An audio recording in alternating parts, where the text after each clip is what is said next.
যে একাডেমি রয়েছে এই একাডেমির মাঠে যে কুচকাওয়াজ সেটি আর কিছুক্ষণ পরে শুরু হবে। বাংলাদেশের যে বিমান বাহিনী প্রধান এয়ার মার্শাল তিনি উপস্থিত থেকে এখানে যে কুচকাওয়াজ সেটি পরিদর্শন করবেন। আমরা দেখেছি যে এখানে যে বাদ্যযন্ত্র নিয়ে আসছেন এবং আর কিছুক্ষণ পরে যে কুচকাওয়াজ সেটি শুরু হবে।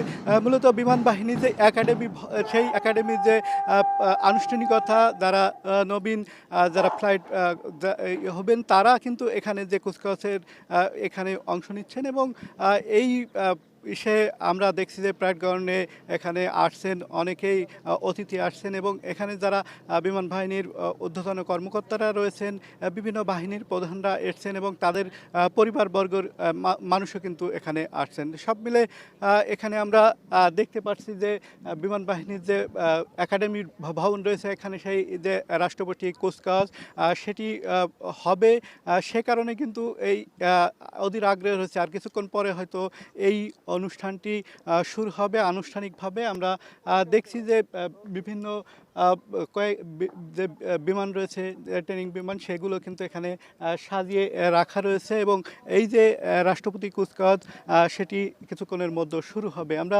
দেখছি যে অতিথিরাও ইতিমধ্যে এসছেন এবং বিভিন্ন স্তরের মানুষ কিন্তু এখানে আসছেন এবং কিছুক্ষণ পরেই শুরু হবে তার যে আনুষ্ঠানিকতা সেটি কিন্তু এখন মাত্র শুরু হচ্ছে। আমরা দেখছি যে প্যারেড গ্রাউন্ডে যেখানে কুচকাওয়াজ রাষ্ট্রপতি যে কুচকাওয়াজ অনুষ্ঠিত হবে সেখানে বিমান বাহিনীর যারা সদস্য রয়েছেন তারা এসছেন এবং এখানে তারা যে রয়েছেন আমরা দেখতে পাচ্ছি।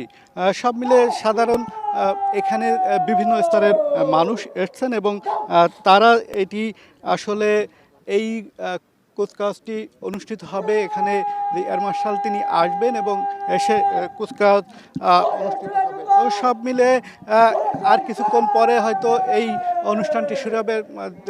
বিমান বাহিনীর প্রধান তিনি আসবেন এবং এই অনুষ্ঠানটি করবেন। তো সব মিলে এই ছিল এখান থেকে আমার কাছে সর্বশেষ। যশোরে বিমান বাহিনীর কুচকাওয়াজ অনুষ্ঠানের সবশেষ পরিস্থিতি জানাচ্ছিলেন সহকর্মী রিপন হোসেন।